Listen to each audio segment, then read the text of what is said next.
So the DFE have published its annual schools, pupils and their characteristics data set. Let's have a look at the main findings. Pupil numbers past tipping point. So pupil numbers have been rising steadily since the early 2010s, prompted by a baby boom that began in the late 2000s and peaked in 2013. But data released from the DFE shows that the number of pupils overall in England's school system has decreased in January to 9,032,426, which is a drop of over 59,000. This is the first drop in overall pupil numbers since current records began in 2010. And this is obviously down to the continuing drop in birth rate. I think the records are the lowest it's ever been in the number of babies being born since the 70s. This comes as no surprise when you think of the financial implications of having a child, how much it costs. Like, I speak to some of my friends and the cost, how much they have to pay for nursery fees, childminder fees for their young one. It ends up costing more than their mortgage. So you can understand why some people are thinking, I don't want to have a child to just completely and utterly skimp myself. There's also been an increase of around about 92,000 as far as students being home educated. The primary pupil numbers have been falling for several years. Secondary numbers are due to peak in 2027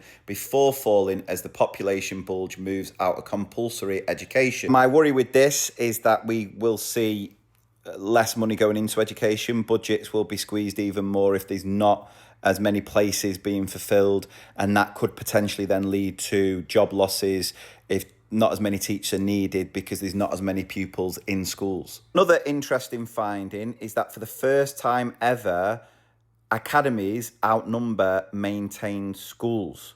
And I'm often asked what I think about academies. Do I think academies are a good thing? And I would obviously love to hear your thoughts about it. I hear some horror stories from staff working in academies, but then again, I get horror stories from teachers working in maintained schools. For me, it all comes down to leadership. If you've got an effective leadership in an academy, they tend to work really well. Same with maintained schools. One thing I will say about academies is you've really got to question whether the CEOs of these academies should be earning as much money as they are. We're talking nearly $500,000 when you then hear about how in some academies they're laying off support staff, crucial TAs, LSAs, who make such a difference to the education of these students, being either laid off or being paid less than they should be.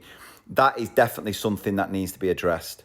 Now, going back to the fall in numbers in primary schools has meant that the average infant class size has gone from 26.6 to 26.2, the lowest since 2009. The average class size at Key Stage 2 remains stable at 27.9. Don't know what schools those are because I'm working with an average of 36, 37 pupils in my Key Stage 2 class. Obviously, smaller class sizes, I think, would be a very welcome thing to a lot of teachers, as long as that then doesn't affect, like I've said, budget and staffing. And for the first time, we can see the impact Labour introducing VAT on private schools has had. The number of pupils in private schools in January has dropped by 1.9%, or around about 11,000 students compared to the same point the previous year. It leaves the independent school population similar to that of 21-22. It's not clear where those pupils have gone. Secondary pupils numbers have rose by less than 1,500, while primary numbers have fell by 60,000. It also talks about how there are 35 more private schools operating this January than last year, even though critics of the VAT policy warned that some schools will be forced to close. And there has also been a big increase in the number of students enrolled in alternative provision. 59,700 placements, which is up 24% on the previous year. The number of pupils in school-arranged alternative provision also rose 13%. I do find those sort of things interesting because I think sometimes when you're working within the world of your school, you can get wrapped up in that. And it's nice to see the picture across the whole country. So if you are a school with falling numbers in infants, you can see that it's something affecting absolutely everyone.